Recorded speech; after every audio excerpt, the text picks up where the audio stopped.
Welcome to Cultivating Pleasant Places. I'm Brenda Dillon. Today I am working on my third video on Charlotte Mason's principles. In her fifth principle, she talks about how we have three tools in education. They are atmosphere, discipline, and a life. So principles 5 and 6 deal with how education is an atmosphere. And when I first heard that, I thought that was how we decorate the house, what we have aesthetically around our children.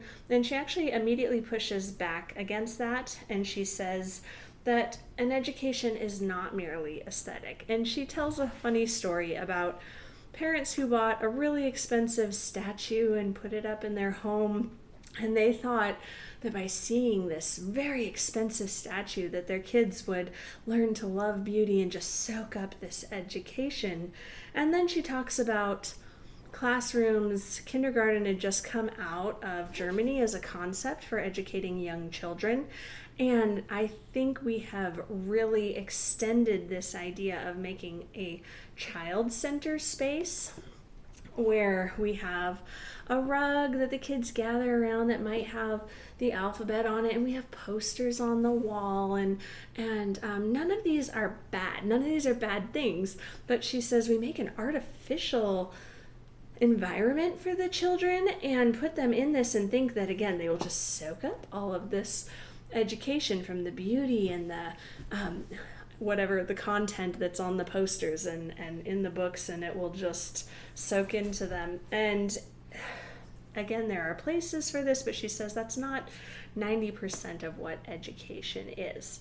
So as much as I love going online and looking at pictures of classrooms, and I get really excited about the idea of how could we introduce more natural elements and blocks and drawing inspiration from other people's classrooms and what I see on social media, for the most part, according to Charlotte Mason, that's not necessary. They really should be in a home, and they will learn in a home environment.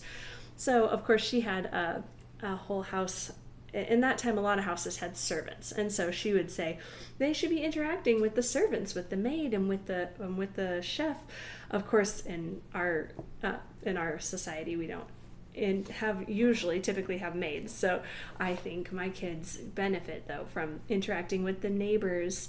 They interact from meeting people in grocery stores, from when we go to the post office, just their grandparents. And so again, not having an artificial age environment either where they're only interacting with third graders. It really is wonderful and rich if they can be interacting with life and the home and our neighborhoods, provide a rich wealth of dealing with real people and real life situations, seeing the butcher and where your food comes from, seeing shop, anything. You're going to learn so much from those environments and from those people. Second, she says a environment and atmosphere should not be artificial. And so she uses this picture of a cloche. If you have a plant under a vase, it might look like it's really healthy and doing well, and some plants might need that, but for the most part, if they're always sheltered artificially and protected, then it's going to be hard for them when they're outside of that environment to thrive. So I know one accusation that a lot of people level against homeschoolers is that they're just trying to protect their kids and to isolate them from the world, and that's probably fair. Some of us do and are, but I think you can equally get an artificial environment in a school classroom as well, where they aren't actually interacting with people of a wide range of ages or in a wide range of jobs. And so equally, one might struggle getting out into the quote-unquote real world.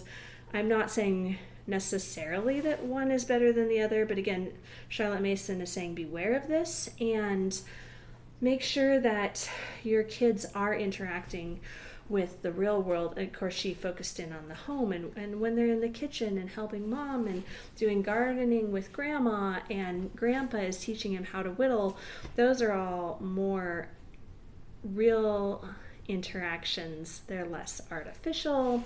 They get to do math in a real life setting at the grocery store.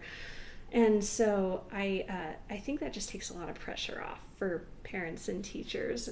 You don't have to have the perfect environment with all of the bright colors and plants coming in and spend a lot of money on the exterior of what's going on in the classroom, the aesthetic, and definitely don't worry about making it.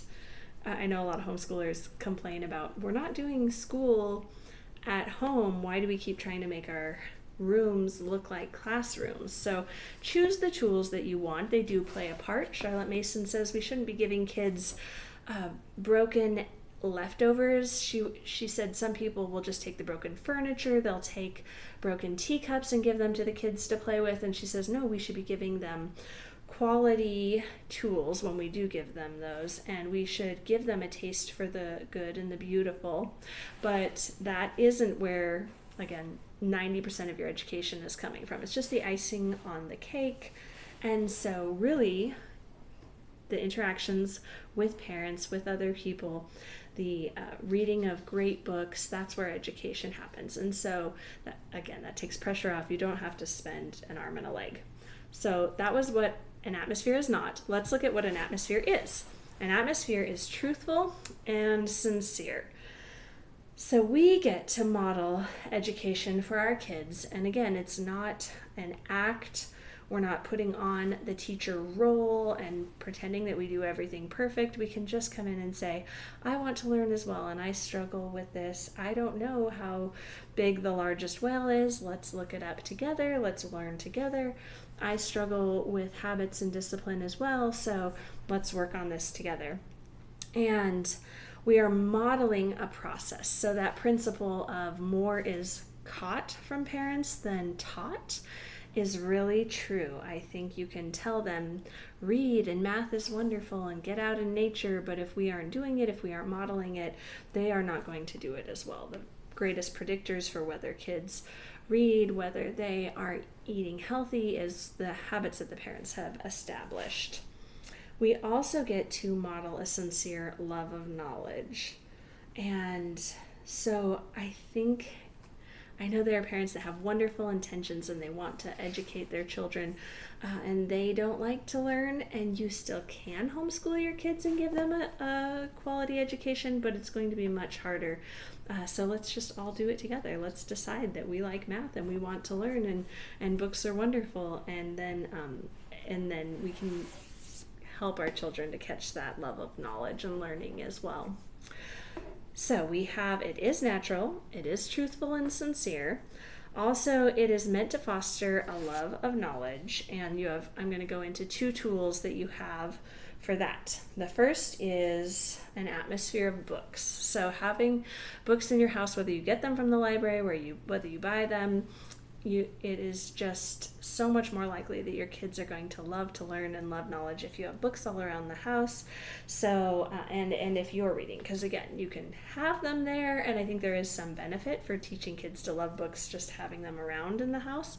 But also, if you carve out, I'm going to read for the first 10 minutes before we start school, or during quiet time, if your kids are still taking a nap or quiet time in the afternoon, we all read. If you enjoy pulling them out, that will help. That's where the meat of your education is, and they can learn from books. The second is an atmosphere of wonder, and I just love this concept. So if you go out into nature and you point out, look at the clouds, look at the mountains, isn't it amazing? I have questions. First of all, I'm in awe of nature and what we see there, but also I wonder why there's such a wide variety of caterpillars. Let's look into that. Let's observe out in nature. Let's grab some more books and find out about it. Chesterton says, the world will never starve for want of wonders, but only for want of wonder. And I think that is such an insightful quote. we have access to the greatest works of art through the internet or museums. We have access to nature. We can drive to places that people weren't able to and see trails, mountains, but how many of us actually stop and wonder and enjoy it and are in a state of curiosity? And I just think we are so hurried we don't have time for that. So once again, going back to a sincere love of learning, love of knowledge. If we model that for our children, they will get on board and we can do it together and go on these adventures. So a couple of practical tips: ask questions about nature, about math, about history. It is so much more fun than having to be the wealth of all knowledge and to just know everything about every subject. Have your own nature journal. Make a habit of learning with your kids, drawing with them, asking questions with them, and don't digest it for them. We're going to get into this more in the concept on ideas and life, a life, how education is a life. But know that if you are doing all of the reading or the learning or the thinking, then your children are not. So allow them time. Don't just jump in with, here's how many caterpillar varieties there are, here's how long the biggest whale is, give them all these facts. Let them think about it and wonder and process and explore as well.